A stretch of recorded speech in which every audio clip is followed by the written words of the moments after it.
I'm going to be talking to Rob Gramlich of Grid Strategies in Washington about a couple of pieces of federal legislation that will have big implications for modernizing the U.S. power grid. So welcome to the interview, Rob.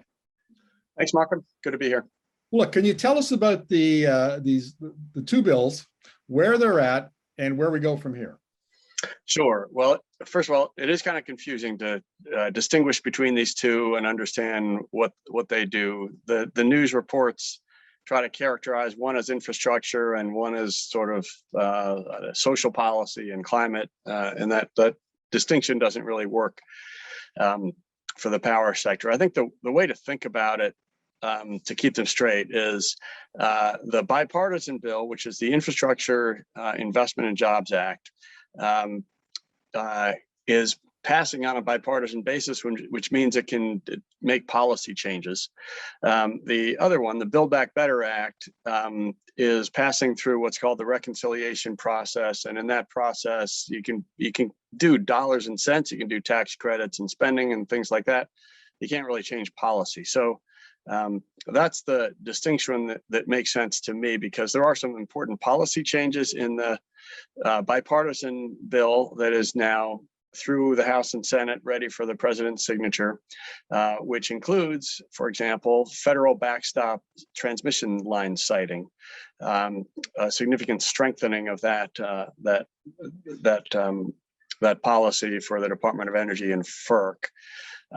There's a little bit of money in that one too. There's a $2.5 billion, what's called a transmission facilitation program, aimed at large regionally significant transmission lines and public-private partnerships, so the department can get involved and help through loans, get some of those projects going. There's also some smart grid investment grant money that could apply to things like grid enhancing technologies on the bulk power system. So that's the bipartisan bill. Again, not a lot of dollars, $5 billion-ish probably for new transmission. And then the other one, the Build Back Better, is the one that's still being negotiated, though it seems to me that there's agreement on 98% of it, and I think we're really close.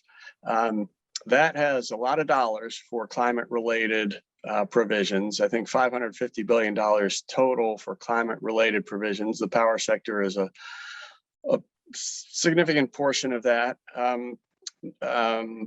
with tax credits, long-term tax credits for wind, solar, nuclear, CCS, hydrogen, storage and transmission, probably some others, but essentially using the kind of the tried and true tool of tax credits to promote clean energy sources. So that's a pretty big deal, and I focus mostly on transmission personally, so I'm excited to see transmission for the first time really as a central part of both a climate bill and an infrastructure bill. Well, Rob, these bills have been pared down.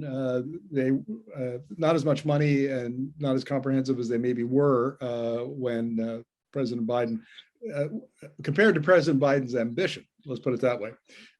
Is it enough? I mean, the American grid needs to be big modernization because of renewables, because of electrification. Is this going to get the job done? Well, the various clean energy policies, I think, get close, but through the negotiations, there have been policy provisions like the Clean Energy Performance Program that have not made the cut, and so I think there's a little bit of carbon progress that is left undone by the bills. On transmission, first of all, this is the biggest set of transmission policies ever in federal policy. This is definitely the biggest year for transmission policy ever. And so, by that measure, it's significant. The policy change and the dollars are meaningful. Compared to what we need to do to really decarbonize the grid, I think it's really only a start. If you take the bipartisan bill of roughly $5 billion for new lines and the Build Back Better bill of roughly $15 billion for new lines, that's $20 billion total.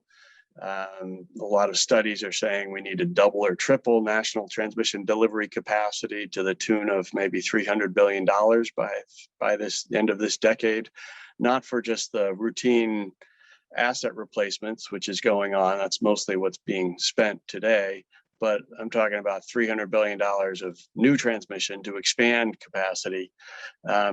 And so 20 billion out of 300 is obviously not a massive dent there. Now, ratepayers will continue to fund the majority of transmission.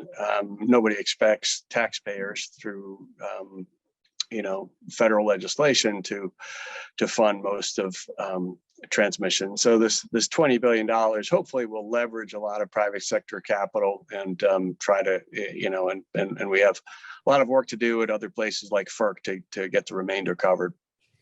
Now, Rob, one of the things that struck me about President Biden's campaign prior to the election was he appeared to get it that the emerging clean energy economy, the wind, the solar, the batteries, electric vehicles, really is almost a new industrial order. It's going to be the new economy, and America needs to be competitive. It needs to be. He said that he would make America #1 by 2030. That was his promise. So he gets it. Clearly, a number of leaders, political leaders, and business leaders get it. But is there a recognition generally that the power sector, the power grid, transmission, all of that is literally the foundation of an electric economy, which is where we're going? Is there that recognition?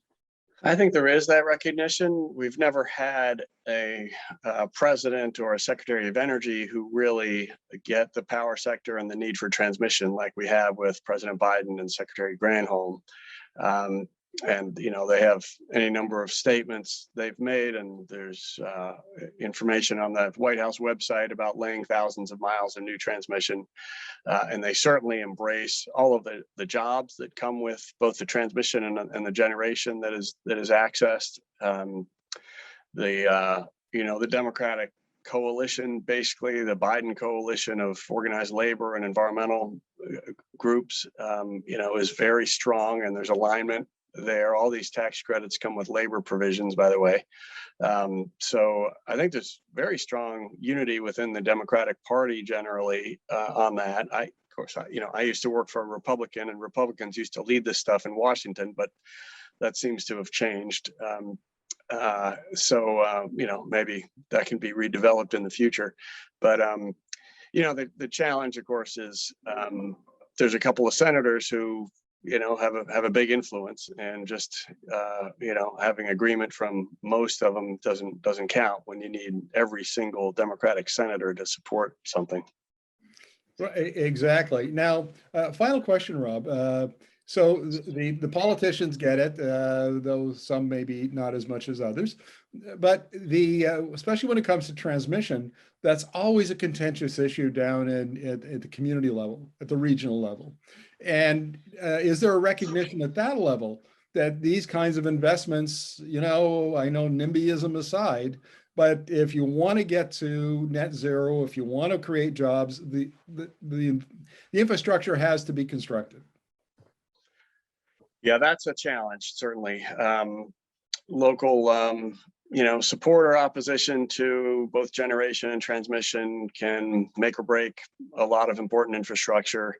It's very hard to communicate with 300 million people about these issues. It's one thing to sort of spread the word in Washington. We've made tremendous progress in Washington of getting the idea of large-scale transmission to be generally accepted by all the key policymakers as an important part of the future.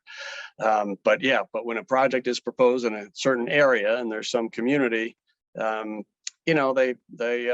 sometimes don't go along, and that's very hard. With transmission, I'm hopeful that we'll keep finding new and innovative ways around that. First of all, there's existing corridors that can be used, both utility corridors and highways and railways that can be brought in to help. There's also a pot of money in the Build Back Better bill to advance local economic development initiatives for host communities. So they get something out of the deal when they're kind of supporting essentially the national interest. So there's some new tools, and there's carrots and sticks as well in these in this legislation. So I'm hopeful we can get the alignment we need to move projects both at the macro level and the micro level. Well, Rob, as always, thank you very much for your insights. All right, Markham, thanks.